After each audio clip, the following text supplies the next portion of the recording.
This is the Indie Book Show and we're here at the Lewisham Black and Multicultural Forum, so let's go and chat to some of the speakers.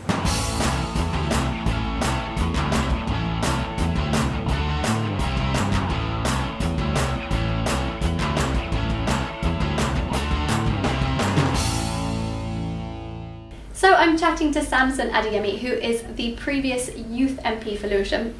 What made you want to run for the role?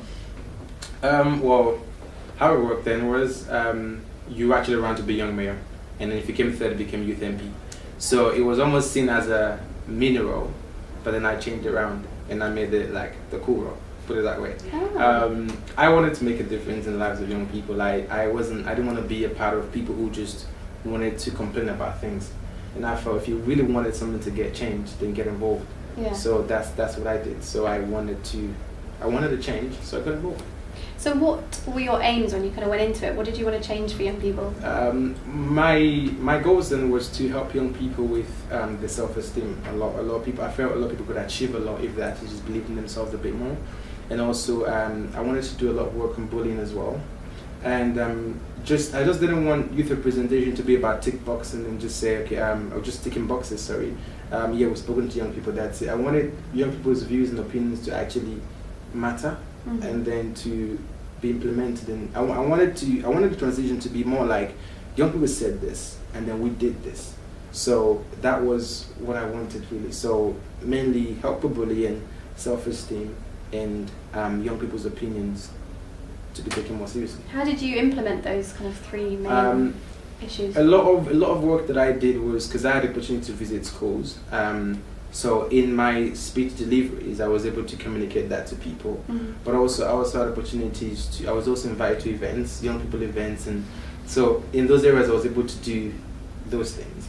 But also, in terms of representation of young people and actually making sure that their opinions actually mattered, I had the opportunity to be one of the first people to speak at the House of Commons and at the House of Lords. It was a national UK Youth Parliament debate, which of hundreds of young people, I was given the opportunity to also speak on that day. So I felt like carrying the whole of the borough on my shoulders and speaking for those who wouldn't be able to speak for themselves. So I felt I was able to achieve one of my goals. So speaking in that forum, what do you think you sort of managed to achieve that you wouldn't have otherwise been able to do just as young mayor or without access to the House of Parliament?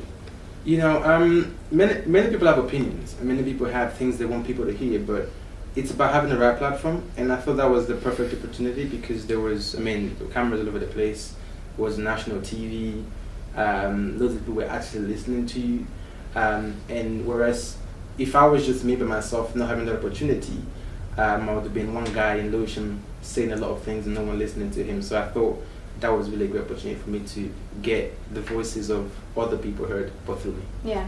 So you're obviously very good at speaking publicly and kind of getting your point across, but you have written a book, which I have here. Yes, I have. Lessons from My Father. What made you write it? What made you want to write a book at such a young age?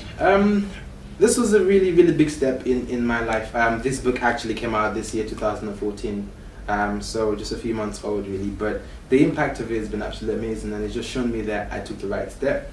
Today I see a lot of young people who, I walk on the street sometimes and I see a teenager speak to their parents like their mates. Many times in a rude way.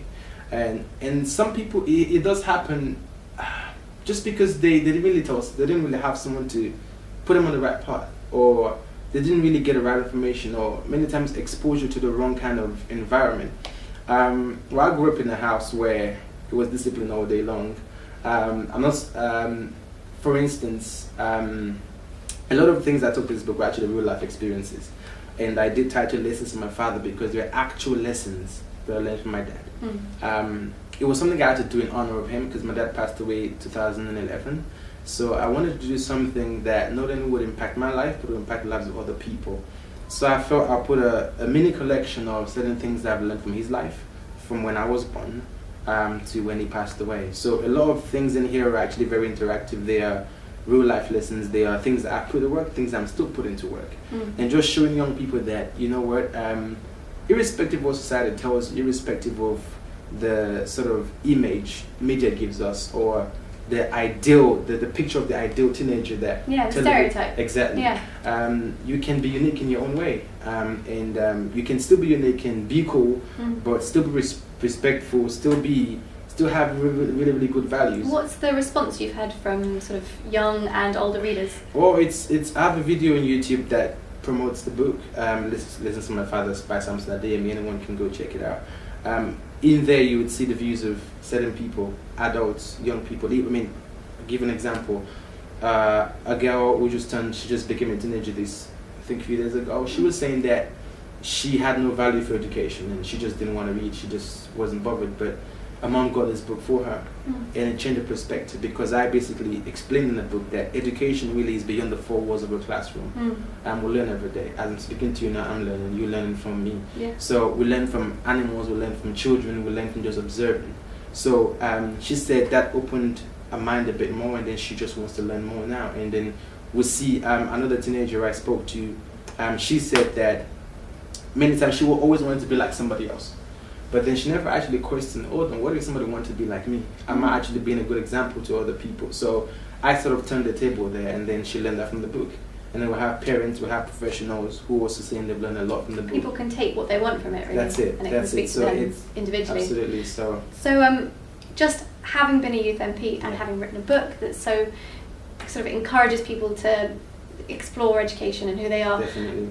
To what extent, where do you stand on sort of literacy and how important it is for children to read? And I remember Nelson Mandela said, education is, I believe, the most powerful weapon in which we can use to change the world, and I think that's perfectly right.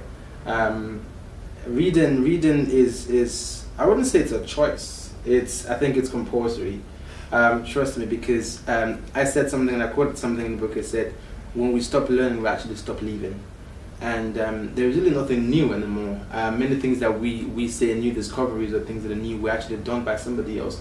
If you go read enough books, you'll find out that somebody else has done it before. So many times the best way to prevent or avoid making mistakes is just go ahead and read what somebody else has done. I think literacy is key in any child's life, and I think any child should be encouraged to read from a very young age, because it does add to the wisdom, it does add to the knowledge. And it makes them... allows them to become a person of their own. That's it. Yeah. That's it. So, you can never stop learning. So, from here on, you've published a book, you've been a youth MP. What are you going to do next? Right. Going studying aeronautical engineering. So, going to do something with that, something cool with that.